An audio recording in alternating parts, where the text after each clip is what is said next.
So you recently post on your profile like you made $75,000 in cash with just help of Facebook and Insta story feature. For sure. So yeah, with that post, I don't know if it was the same post or another post I made this week, but I talked about I treat once again my stories like my own reality TV show, right?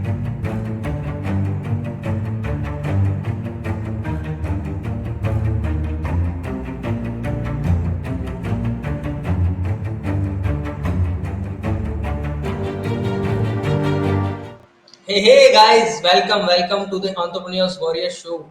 Myself Nilesh Jain, and this is where we interview entrepreneurs, affiliate marketer, coach, and consultant. And in this amazing series of interviews of my own, today we have a super awesome, super gorgeous girl with us. She is the founder of Brand That Sell. She is a business coach. She is a two-time TEDx speaker. Literally crazy. She is a best-selling author, and she is on a mission to create unforgettable lives.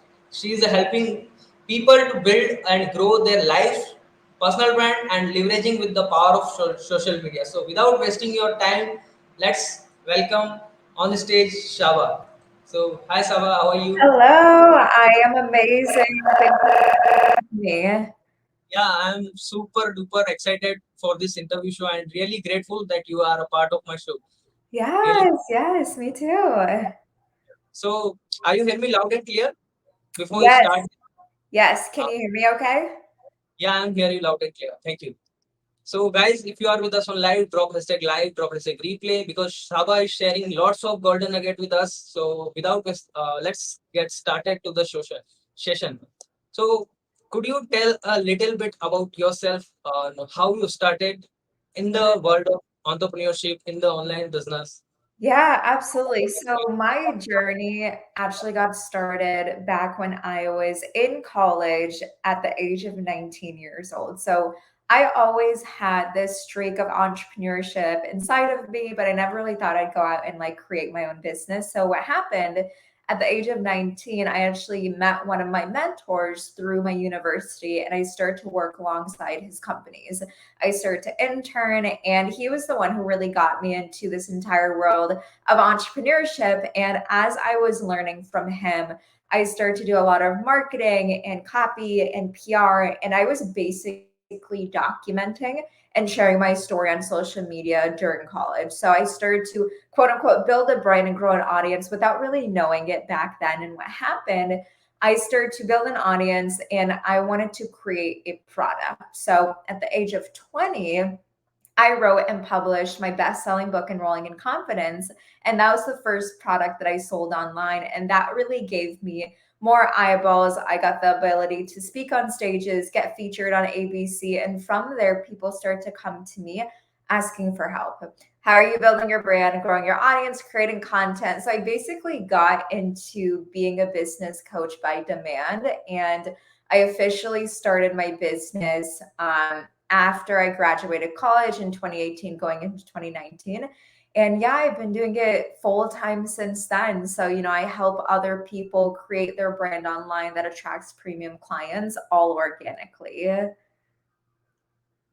That is super awesome. That is literally a crazy stuff. So, you just mentioned published your book at the age of 2020 and sorry, in the 2020. So, and congratulations for best-selling book.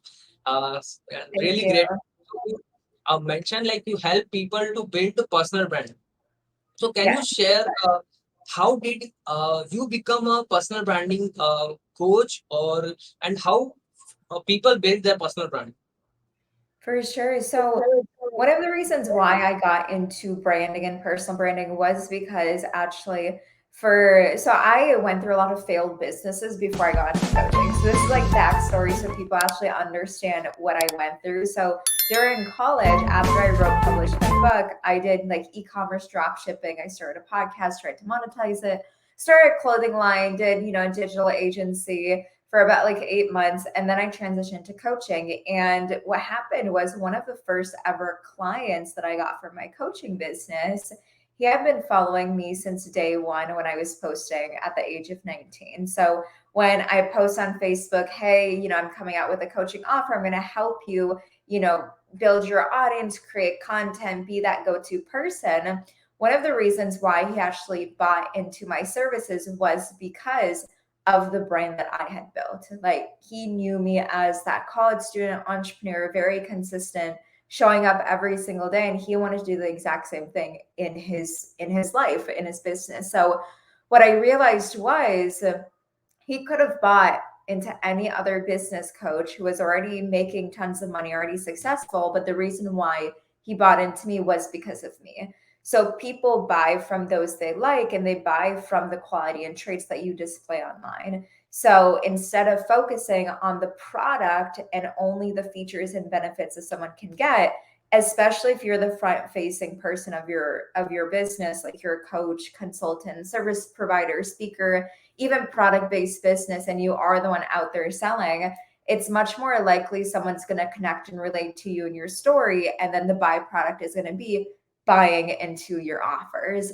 So I always say, like, one of the simplest and easiest ways you can do this is start documenting your journey on social media. That's what I did the last year of college. A lot of people don't know this. I documented every single day of my senior year by doing a daily Facebook Live for like 265 days straight, showing everybody the process of me building my business. And at the end, the final day, I had so many new followers, clients, my story got featured on news publications. So it's more about when you show you in the process of building something that is unforgettable, people are going to watch and, of course, become a part of it too. Really awesome, really super. Documenting is one of the best way to build your personal brand and to connect with the people, right? Really great point, because all my journey is because of my documenting. And you published 265 days, really great. So how does it impact in your life? 265 plus days of Facebook Live is what impact it put in your life, it makes in your life? So many things, honestly. The main one that pops up is being very consistent in my actions. Of course, if someone does it for 265 days straight, it's a habit. It's no longer something that you have to, discipline yourself to do. But then also, day one of me doing a Facebook Live, back then, I wasn't very comfortable on camera. And I wasn't, used to showing up every single day and speaking. So for me, I got a lot better in how I present myself on video and my communication.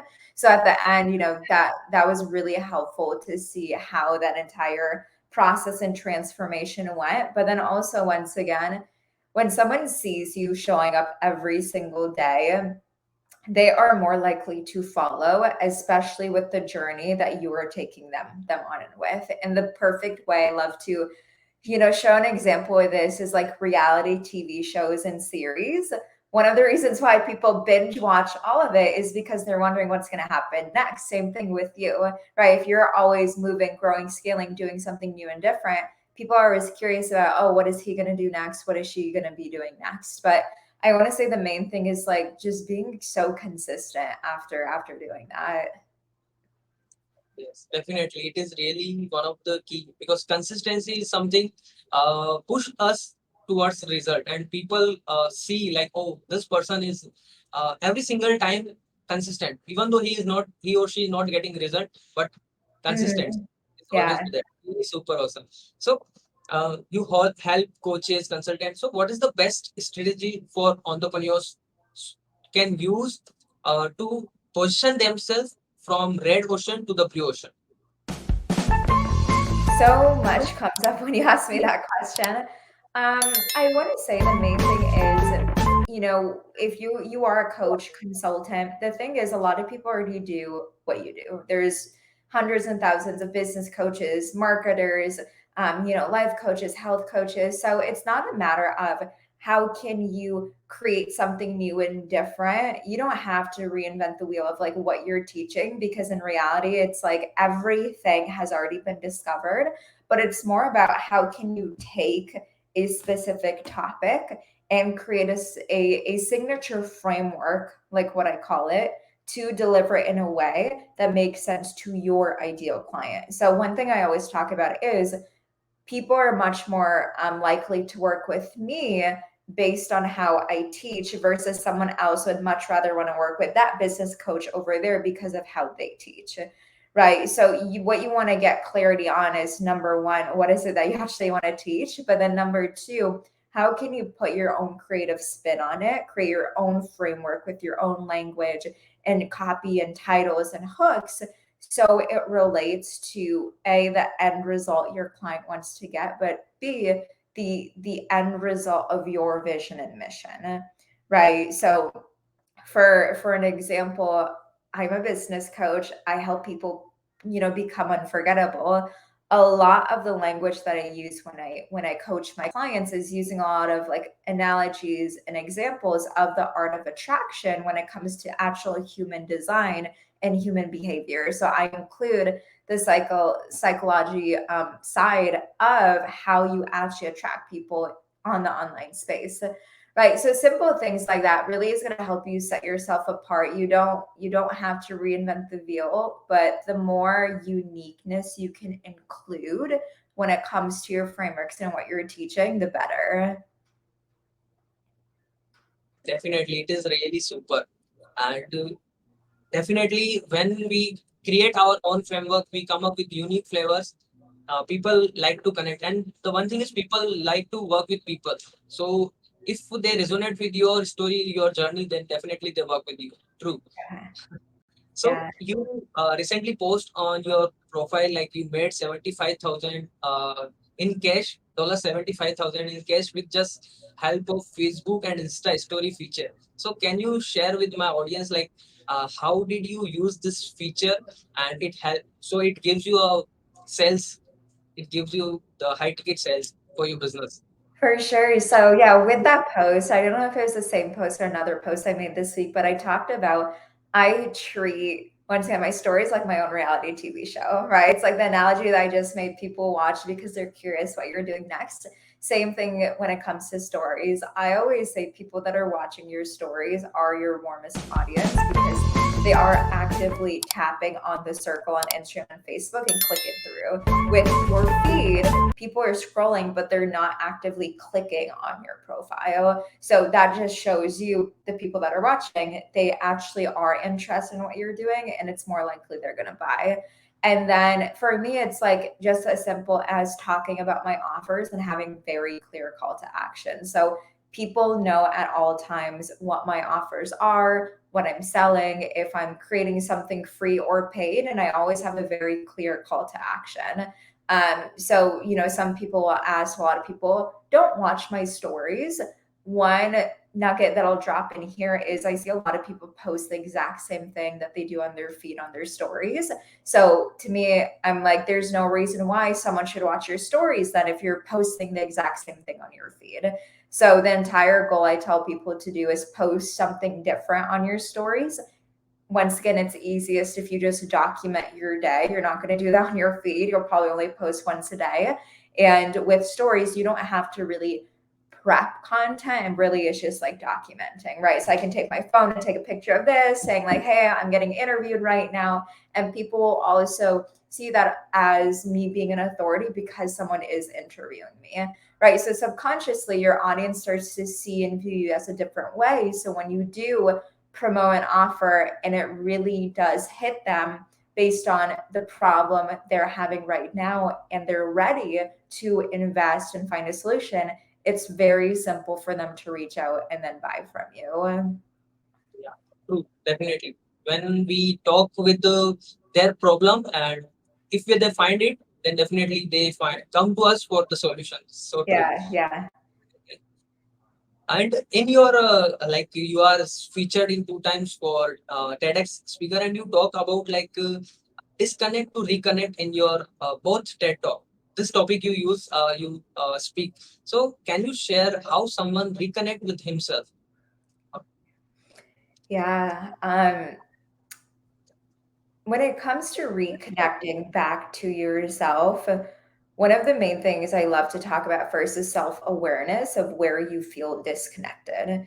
So, when it comes to, I always, of course, talk about it in like a business sense. If you're at a stage in your business where you're either just starting or scaling, there'll be times where you feel disconnected, or you feel like you're not on the right path, or even in like personal life with relationships, family and friends, like you feel like there's almost like a gap, something's missing. And what I always like to do is just, for me, I meditate. That helps me because it really quiets my mind and allows me to get to the root cause of what's actually wrong.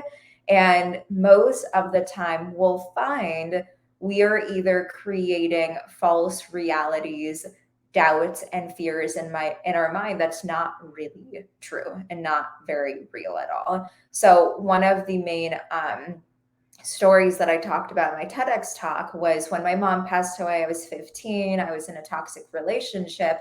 And I thought those external experiences were going to define my future, when in reality, I was just making all of that up in my mind. Right. So, number one, as long as you can bring self awareness to the root cause of what's actually happening, it's much easier to once again reconnect back to your true self. It's not going to come from your friend or family member telling you to do something, because then that kind of goes into a whole different direction of you needing affirmations and you needing almost permission to be, do, and have something specific in your life, right? So I always want to say, like, the simplest thing is bring awareness to what is disconnected. And once you do that, it's much easier to make that shift, whether it is physical action that you might have to take, or maybe it is just constant more awareness that when that fear or doubt or, false reality comes into mind, you just need to shift that and look at it from a different perspective. 100% true. And this is really a mic drop. Really. So, how did you you share your story a lot of time, and and people have no courage to share their story. How did you develop that courage within you to share your story for the first year, or and in the form of documenting your journey? So, how did you develop this courage? Because people have something is biggest fear within themselves. Like, I don't want to share what if people judge me. So, how did you develop courage? I love this question because when I was 19 and I met my first mentor, he asked me this question when I met him, and he was like, "Tell me your story. Like, what is your story?" And my immediate response was like, "I don't have a story. Like, I haven't done anything like exciting like you." So I want to say the first thing is, I feel like some people don't share their story because they don't even think they have one, or they think it's not exciting, like the influencer coach that they look up to, right? So I want to say, like, the first thing is, like, when I met my mentor, I did have a story, and it was basically everything that I talked about in my TEDx talk. But I feel like people aren't aware that they're able to share a story until they actually do define like the lessons and principles from that story, right? Because otherwise people just think like, oh, this is my life, like, why am I sharing my story? There is no real connection to the audience, right? So I want to say the first thing is, like, go look at your timeline like 5 to 10 years ago and see what were the specific milestones or transformations that you took that got you to where you're at right now. And even if you are the very beginning stages of starting your business, like, what happened in your journey that even got you to a point of thinking about starting a business? Like, all of that is a story. And I always say there is somebody who was probably at your spot right now where you were like 3, 5, 10 years ago, right? So even though you're not like up here, like, Tony Robbins or Russell Brunson, there are people who would much rather actually be connected to you and your life and the transformation that you went through, because you are only a few steps ahead of them, right? It's much more relatable. Sometimes people can't relate to like the big influencers because they're so far ahead of them, right? So yeah, I want to say the first thing is, like, you do have a story regardless of where you're at in your life, but it is really bringing awareness of like, what were the transformational moments in my timeline, and from there you're able to draw out lessons and then share your story that way. Really great golden nugget at this point, really, because you have to share your story, because a person is at the same spot, at your Mhm. spot. where you are a year ago, 2 year ago. So you share when you share your story, you definitely connect with him or her. Definitely, really love this point. So, uh, uh, being an entrepreneur, you are very busy with all the stuff like your company, your personal branding, and your content publishing. So, how did you manage your time? Any one tip you want to suggest? Ooh, my Google Calendar is my best friend. If I don't have my calendar, I don't know how I'd be able to run my business. I use it for everything, not just business. So I have like my workout scheduled when I'm hanging out with my friends, when I'm having lunch, yes, down to that point. Because for me, someone actually just asked me this question on my Instagram story. I put like a question sticker of like, ask me anything. And someone asked me, I get distracted when I'm on social media. And I know that happens to a lot of people. I will schedule in time where like I take breaks to look on like Instagram and Facebook. So I want to say like scheduling, it has helped a lot because it tells me when to do what, but then also it it doesn't like I don't get distracted if something comes up because if I'm doing something that's not scheduled in, then it just a matter of shifting back to what I'm supposed to be doing. But then on the other side of that too, I feel like I always say like self-awareness. Some people like they just don't like schedules, they're never able to follow it. So it's more about if you know, I feel like if you know what to do, it's much easier to get the thing done. I feel like a lot of people just wake up in the morning, they're like, okay, like I don't know what to do today. So then they get distracted, they lose focus, they end up watching YouTube videos, they're just all over the place, right? So something that I've always done is my three focuses for the day. And if I get at least those three things done, then I'm like accomplished, right? I can go do whatever else that I want to do. Usually it's more than that, but as long as I can do those three, I seem to stay pretty focused that way. Wow, really great point. Because time management is something really crucial for everyone, and you share it. Google Calendar is, yeah, very awesome tool we have. So people have this fear within themselves, like how I sell my high ticket product, or how uh, why people pay me for my high ticket product. So can you share like how people develop this courage and how they sell their high ticket product as well? Yeah, so I want to say start small. If you're jumping right into high ticket, yes, you definitely can do it, but I like always self-awareness. So that's like one thing you guys get from this live, it's self-awareness, right? So there are some people who are very like they need to work on their money mindset. They're very afraid of sales and receiving money. If that is you and you're not even able to charge $100, there's no way you're going to be able to sell something that's like $1,000 or $5,000. Some people, they might not have skill when it comes to sales, but they are more than okay to receive money. So for them, they can maybe jump right into doing high ticket and it is much easier for them. But, you know, no matter who you are, it doesn't make you better or worse. It just start where you feel comfortable and work your way up.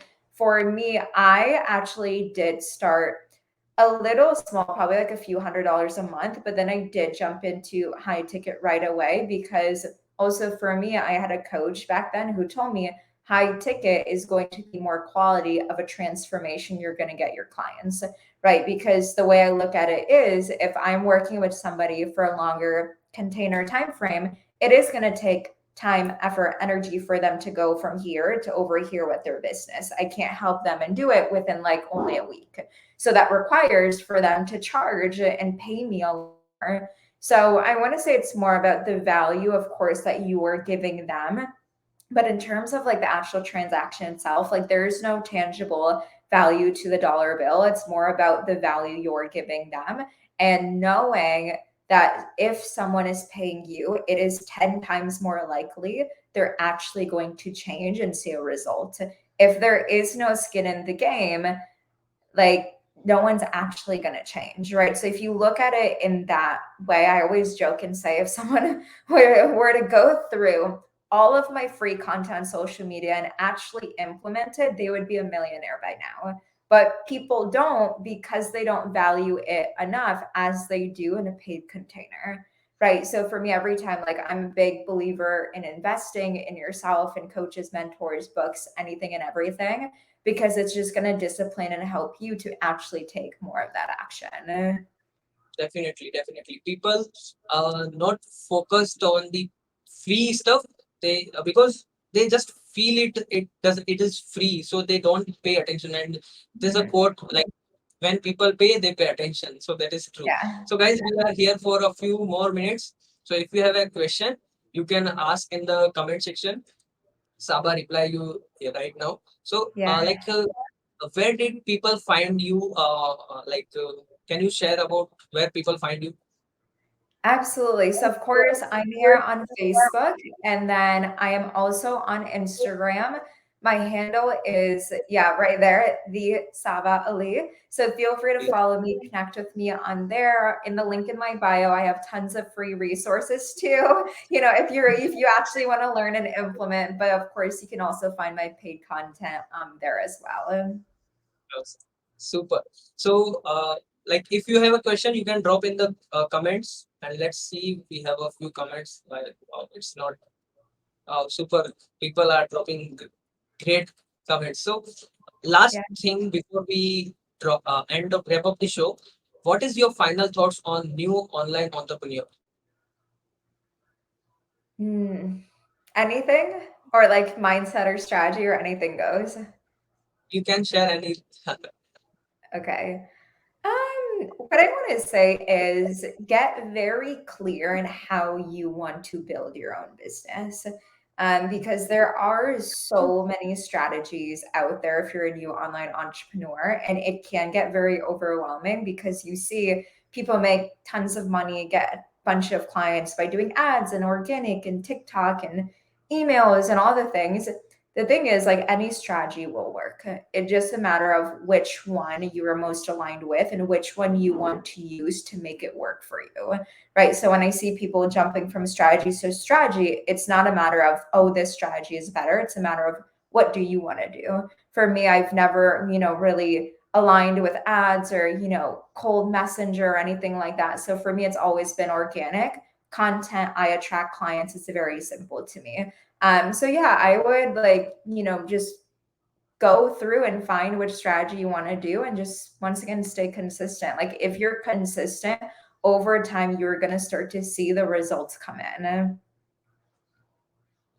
It is 100% fact. When you are Yeah, consistent, results are come to yours. So we have a questions in the yeah. comments. Let's have a look. People who don't have much money to hire a mentor, what is your suggestion to them? Absolutely. So once again, all of my content that I post on Instagram, Facebook, and my Facebook group is free. So I have done long trainings where it's over the course of 5 days where I'm teaching every single element of someone to build and scale an online coaching business. So I would recommend going through content like that and actually implementing it. I'll tell you a story. So I've had clients who have gone through some of my free 5 day challenges and they've landed high ticket clients. They've made $3,000, $5,000, a few $100s, and they didn't pay me anything. It was for free, but they actually implemented what I was teaching. So if you don't have money to hire a mentor, you don't have to, right? Learn from people that are doing it, go through their free stuff, and actually implement what you're learning from them. So implementation is the key. Yeah, Value knowledge is always be there on Google, on YouTube, but until and unless if we not implement, the result is not there. Yeah, we right. have asked something. Sabah, are you into digital product?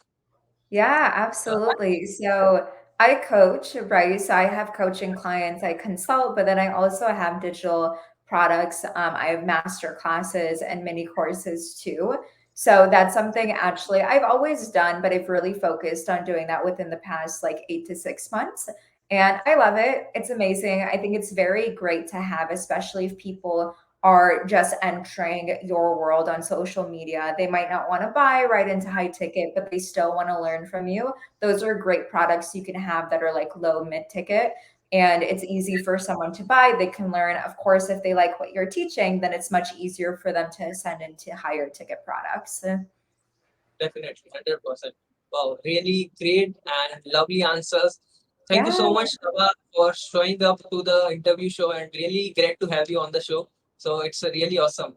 Yeah, of course. Thank you so much for having me. This is amazing. And yeah, hopefully everyone that's watching live or on the replay got a bunch of value from it. Yeah, definitely they are getting lots of value because this is the mic drop session. Really great. Thank you so much. So I'll join you in a second. So till then, have a great rest of the day. Bye bye. Awesome. Bye. There you go, guys. There you go. She is a Saba and she shared tons of golden nugget with us. So share your love to her and share your biggest takeaway from this interview session. What is your biggest takeaway? So thank you so much, Snehal, James, Sangeeta, and all the amazing people who are joining us right now live. So this side Nilesh Jain signing off. And yeah, I'll drop this interview within an hour inside my Facebook group. Here's the link. So you can be a part of my link of my Facebook group. Till then, have a great rest of the day. I'll be joining you with the next interview, with the next session. So bye bye.